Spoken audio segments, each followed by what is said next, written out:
So Mick Jagger just destroyed Springsteen with one calm line about keeping politics out of concerts. So the fans are losing it, and Hollywood is in full panic mode because Mick Jagger said out loud what everyone else was thinking about Bruce Springsteen.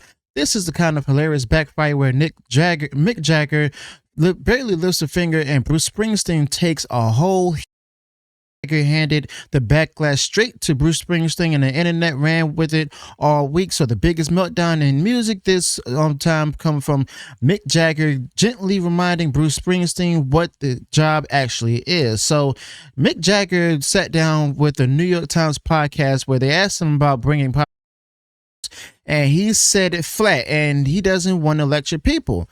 I mean, that's amazing right there, and I'm all for it. Let's go ahead and watch the clip. And my question is to do with sort of how you understand your relationship with your audience. This actually maybe speaks to the politics stuff in a way too, because and let me give two counterexamples to sort of triangulate the question. Okay. So on one poll, we have somebody like Bob Dylan, where if you go see him live, he's great. It almost feels like the crowd is incidental. Like he's going to be doing whatever he's doing, whether or not people showed up or not.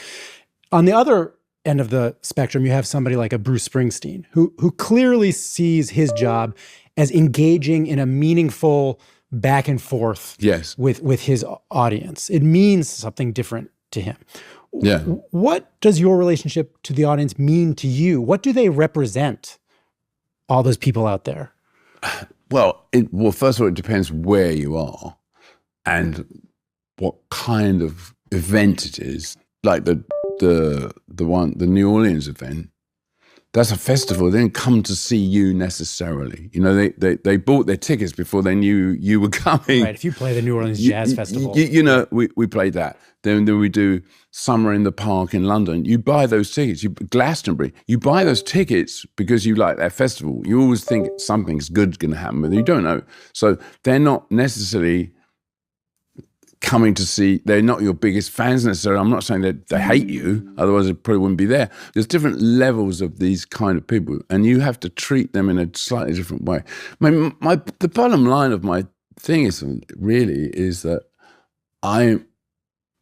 my job in the live music world is just those people that come is to have the best time they possibly can, and for 2 hours or whatever it is, to forget all their problems and the problems of the world and their mortgages and their whatever, and if they have problems, or just to give them, they can have just the best time. It's similar going to a sports event, really, because you everything else is shut out. You're just watching who's going to win. You know, you're not worrying about everything else. You know, those things are out of your mind. I know you're on the phone and everything. Little Danny has like hurt his tooth, but you know, I know you can still have that. But I know you can still have that, but in the old days, you never had that really. So that's my job. So is to make them have the best time they possibly have. And some audiences want to go completely nuts, you know. So then you encourage them to go more nuts, and say you can play to some places in the world. It's different, you know. You play in Finland, it's not the same as playing in Argentina, you know. It's a different. They don't want to go completely so nuts. Maybe they do. I'm just using it as possibles. Yeah. But so you don't want to be trying to churn them up into get frustrated that they're not being demonstrative, or you don't think they're having a good time, because they might be quite relatively calm. They might be relatively, you know, they're having a good time, but in their, I always say to everyone else, they're having a good time in their own way. But as you go to another place and they're going completely apeshit, you know, so and your job is to make them more apeshit. That's the one that want to go apeshit, but let's go apeshit, you know. So I want to dig a little deeper on that question. Yeah. So you're talking about what your job is in those events, is to make people have a good time, they want to leave the concert feeling like it was worth it and they can forget their troubles. And you don't want to lecture them. You don't want to lecture them. And y'all heard him right there. He said it flat. You don't want to lecture people. His logic was about as simple as it gets. People who come to these concerts and everything, they don't want to get lectured. They want to be entertained, okay? People come to a concert to forget a couple of hours. They forget the bills, the mortgage. They forget whatever's been grinding them down all week. They paid for a good night, and scolding from a multimillionaire in leather pants ranked nowhere on that particular list. So, yes, people are worn out. That's the part the world wants to say out loud. They gave up. They save up. They line up a babysitter. They pay for a small fortune, probably even drive an hour. They sit down on waiting for a good time, and they get handed a lecture they could have caught for free scrolling their phone on the couch. This hit a nerve. Everyone's lived it. Okay. Springsteen's got, a ready-made answer for the critics, as you all know, where he calls it a critical patriotism, as he would say, is claiming that he's a patriot and everything, where he's standing on the stage screaming at your own paying customers about how awful the country is. And that's supposed country, real love of country right now. When you need a fancy two-word label to explain why the crowd's booing, the crowd already told you everything, okay? And simply put, let's be real here. Trump jumped right straight into it, called Springsteen a dried up room. True Social before, told his people to boycott the tour. The boss dug in even harder after that, where the more the ticket buyers went, the louder these guys crank it, okay? So basically, it's like the lecturing became the main event and the songs are just there to carry it. Jagger basically has every right to lecture a crowd, and Bruce Springsteen actually does it every single night. But let's be real here. Mick Jagger doesn't do that at all, okay? Mick Jagger hands people a great night, where Bruce Springsteen grades their politics on the way to the some giant stadiums and stuff. They go ahead and just they just go ahead and have they both have the same giant stadiums, the same legend status, yet Mick Jagger reads the room while Bruce Springsteen talks right over it. So the Mick Jagger on one side and Bruce Springsteen on the other, and pick their guy in half a second. Mick Jagger actually, trusts the audience, and Bruce Springsteen keeps testing how much lecturing that audience will sit through. And Jagger deals with politics like a craftsman, where he'll slip a line into a song, drop a little commentary inside a tune that's, really about something else, light touch, and he trusts the crowd, to catch it on their own. So you make a point, you never, club anybody over the head with it, and it lands 10 times harder than a 5-minute rant between numbers. So Jagger is the grounded one, and Bruce Springsteen is a preachy one, The whole culture already tipped over. So yeah, basically, Mick Jagger himself, Mick Jagger sounds like the reasonable.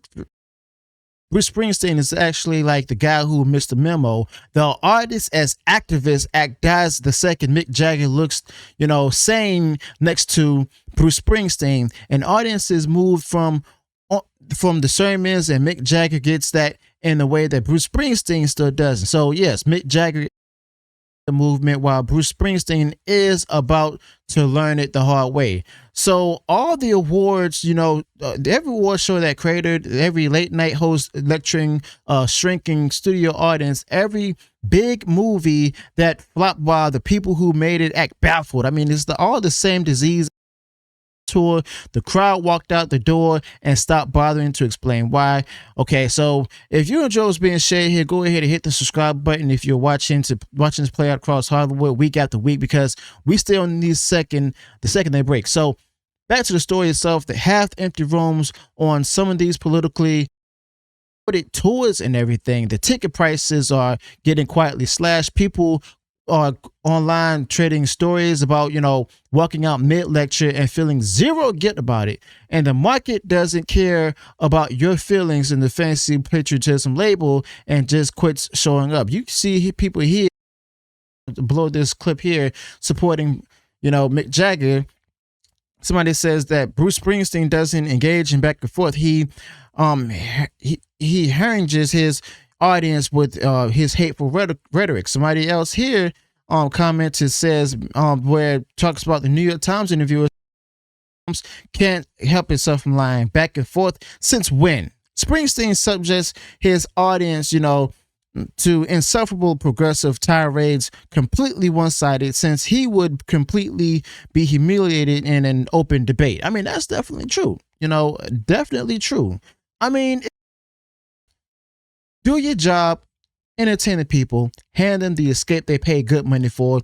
And the 82-year-old just said that out loud for the whole business. And it's about as simple as it gets. The second you decide that your ticket holders need a political tune-up, they earn the right to enjoy the show, you forget who keeps your lights on.